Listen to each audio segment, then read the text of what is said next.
3월 23일 성경 읽기 시간입니다. 우리 오늘은 사무엘하 16장에서 17장, 시편 113편, 사무엘하 16장에서 17장, 시편 113편에 있는 말씀을 읽겠습니다. 16장. 다윗이 산꼭대기에서 떠난 지 얼마 안 되어서 무비보셋의 하인 시바가 와서 그를 맞이하였다. 시바는 나귀 2마리에 안장을 얹고 그 위에다가는 빵 200개와 건포도 뭉치 100덩이와 여름 과일 100개와 포도주 한 가죽 부대를 싣고 왔다.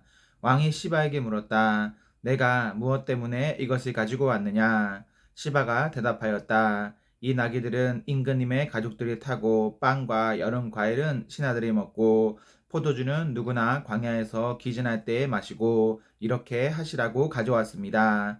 왕이 또 물었다. 그런데 내가 섬기는 상전의 손자는 지금 어디에 있느냐?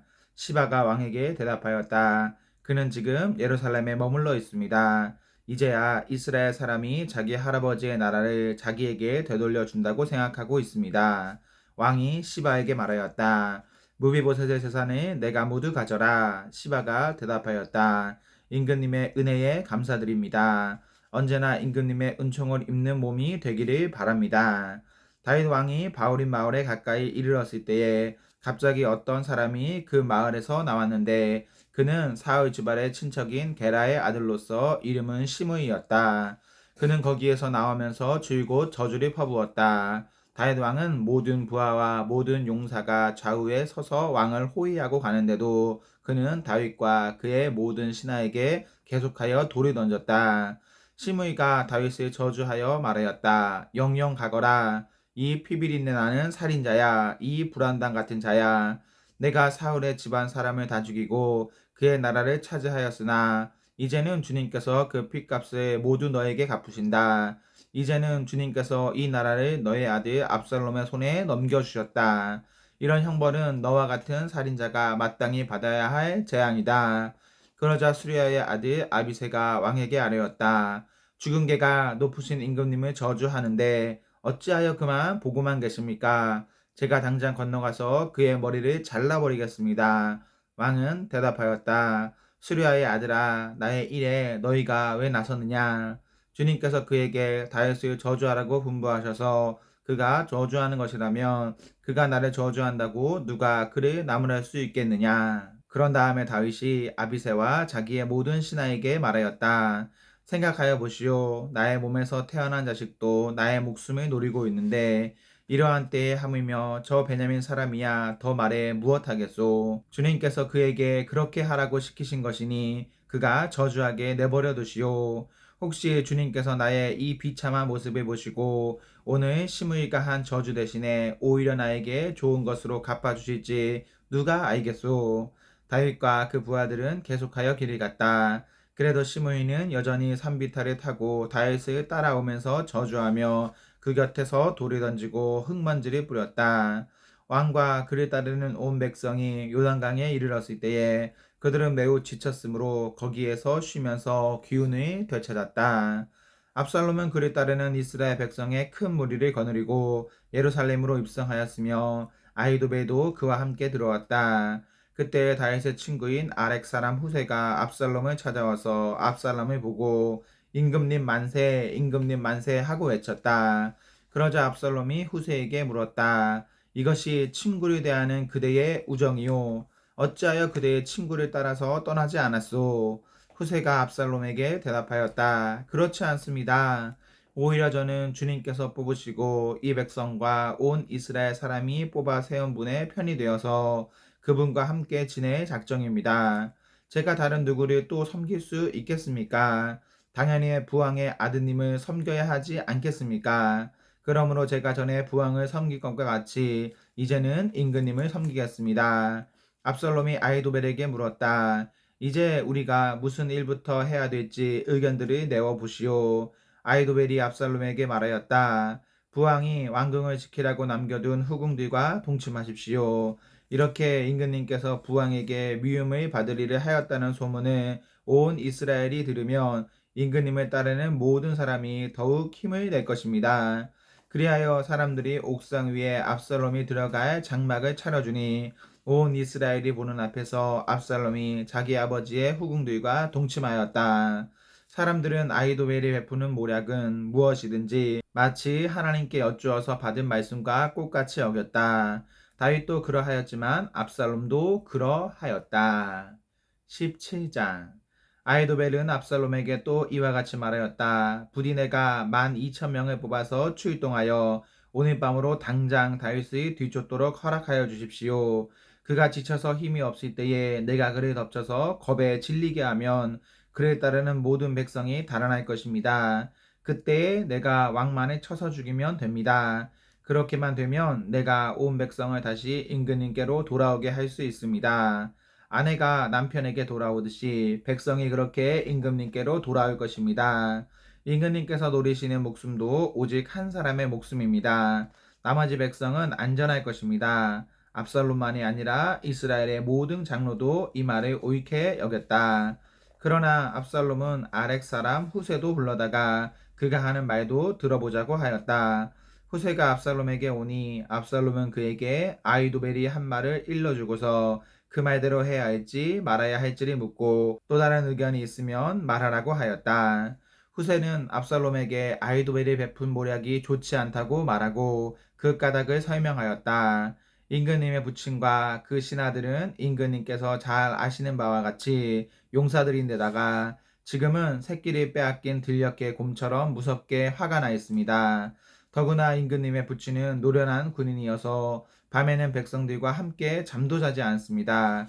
틀림없이 그가 지금쯤은 벌써 어떤 굴 속이나 다른 어떤 곳에 숨어 있을 것입니다. 우리의 군인 가운데서 몇 사람이라도 처음부터 그에게 죽기라도 하면 압살롬을 따르는 군인들이 지고 말았다는 소문이 삽시간에 퍼질 것입니다. 그러면 사자처럼 담력이 센 용사도 당장 낙담할 것입니다. 임금님의 부친도 용사요 그의 부하들도 용감한 군인이라는 것은 온 이스라엘이 다 알고 있기 때문입니다. 그러므로 저의 의견은 이렇습니다. 단에서부터 부엘세바에 이르기까지 온 이스라엘을 임금님에게로 불러 모아서 바닷가의 모래알처럼 많은 군인을 임금님께서 친히 거느리고 싸움터로 나가시는 것입니다. 그래서 우리는 다윗이 있는 곳이면 어느 곳이든지 들이닥쳐서 마치 온 땅에 내리는 이슬처럼 그를 덮쳐버리는 것입니다. 그러면 그는 물론이러니와 그와 함께 있는 모든 사람 가운데서 한 사람도 살아남지 못할 것입니다. 또 그가 어떤 성읍으로 물러나면 온 이스라엘이 굵은 밧줄을 가져다가 그 성읍을 동여매어 계곡 아래로 끌어내려서 성이 서 있던 언덕에 돌멩이 하나도 찾아볼 수 없게 하시는 것입니다. 그러자 압살롬과 온 이스라엘이 아렉 사람 후세의 모략이 아히도벨의 모략보다 더 좋다고 찬성하였다. 주님께서 이미 압살롬이 재앙을 당하게 하시려고 아히도벨의 좋은 모략을 좌절시키셨기 때문이다.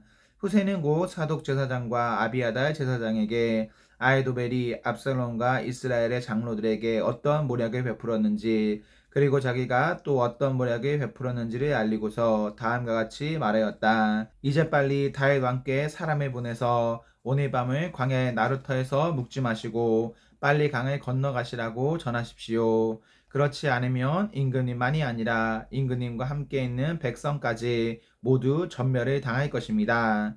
한편 아비아달의 아들 요나단과 사독의 아들 아히마아스는 예루살렘 바깥의 엔로겔 샘터에서 대기하고 있었다. 그들은 사람들의 눈에 띄지 않으려고 성 안으로 드나드는 것을 삼갔다. 거기에 있다가 여종이 그들에게 가서 소식을 전하여 주면 그들이 그 소식을 받아서 직접 다윗 왕에게 전하곤 하였다. 그런데 그만 한 젊은이가 그들을 보고서 압살롬에게 가서 일러 바쳤다. 탈로가 난 줄을 알고서 그 두 사람은 재빨리 그곳을 떠나 바울인 마을로 가서 어떤 사람의 집으로 들어갔다. 그 집 마당에는 우물이 있었는데 그들은 그 속으로 내려갔다. 그 집 여인은 덮을 것을 가져다가 우물 아귀에 펴놓고 그 위에 찐 보리를 널어 놓아서 아무도 눈치를 채지 못하게 하였다. 압살롬의 종들이 그 집으로 들어와서 그 여인에게 물었다. 아히마아스와 요나단이 어디에 있느냐? 그 여인이 그들에게 대답하였다. 그들은 방금 저 강을 건너갔습니다. 그들이 뒤쫓아갔으나 찾지 못하고 예루살렘으로 돌아갔다. 그들이 돌아간 뒤에 그 두 사람이 우물 속에서 올라와 다윗 왕에게 가서 이 소식을 전하였다. 그들은 다윗에게 아히도벨이 다윗 일행을 해치려고 어떤 계획을 세웠는지를 알리고 어서 일어나서 강을 건너가라고 재촉하였다. 그러자 다윗이 자기와 함께 있는 온 백성을 거느리고 거기에서 떠나 요단강을 건너갔는데 날이 셀 때까지 요단강을 건너지 못한 사람은 하나도 없었다. 아히도벨은 자기의 모략대로 이루어지지 않는 것을 보자 나귀의 안장을 지워서 타고 거기에서 떠나 자기의 고향집으로 돌아갔다. 거기에서 그는 집안 일을 정리한 뒤에 목을 메어서 죽었다. 그는 이렇게 죽어서 자기 아버지의 무덤에 묻혔다. 다윗이 마하나임에 이르렀을 때야 압살롬이 비로소 이스라엘의 온 군대를 직접 거느리고 요단강을 건넜다. 압살롬은 요압 대신에 아마사를 군 지휘관으로 세웠는데 아마사는 이드라라는 이스마엘 사람의 아들이다. 이드라는 나하스의 딸 아비갈과 결혼하여 아마사를 낳았는데 아비갈은 요압의 어머니 수르야의 여동생이다. 이렇게 온 이스라엘과 압살롬이 길르앗 땅에 지내셨다. 다윗이 마하나임에 다다르니 암몬 족속의 도성 라빠에서 나하스의 아들 소비가 찾아오고 로데발에서는 암미엘의 아들 마길이 찾아오고 로글림에서는 길르앗 사람 바르실레가 찾아왔다.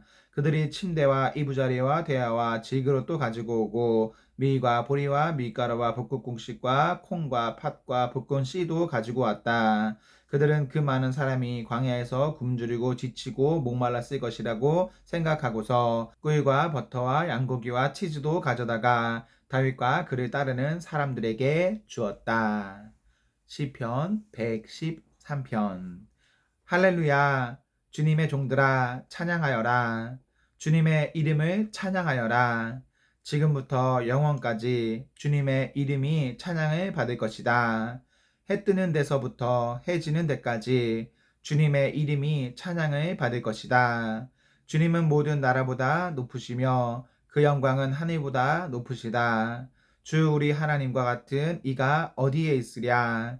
높은 곳에 계시지만 스스로 낮추셔서 하늘과 땅을 두루 살피시고 가난한 사람을 티끌에서 일으키시며 궁핍한 사람을 거름더미에서 들어 올리셔서 귀한 이들과 한자리에 앉게 하시며 백성의 귀한 이들과 함께 앉게 하시고 아이를 낳지 못하는 여인조차도 한 집에서 떳떳하게 살게 하시며 많은 아이들을 거느리고 즐거워하는 어머니가 되게 하신다. 할렐루야. 아멘, 아멘. 네, 우리 오늘 말씀을 모두 읽었습니다. 우리 오늘 하루도 하나님과 사랑 앞에서 행복하십시오. 성령 충만하십시오. 안녕.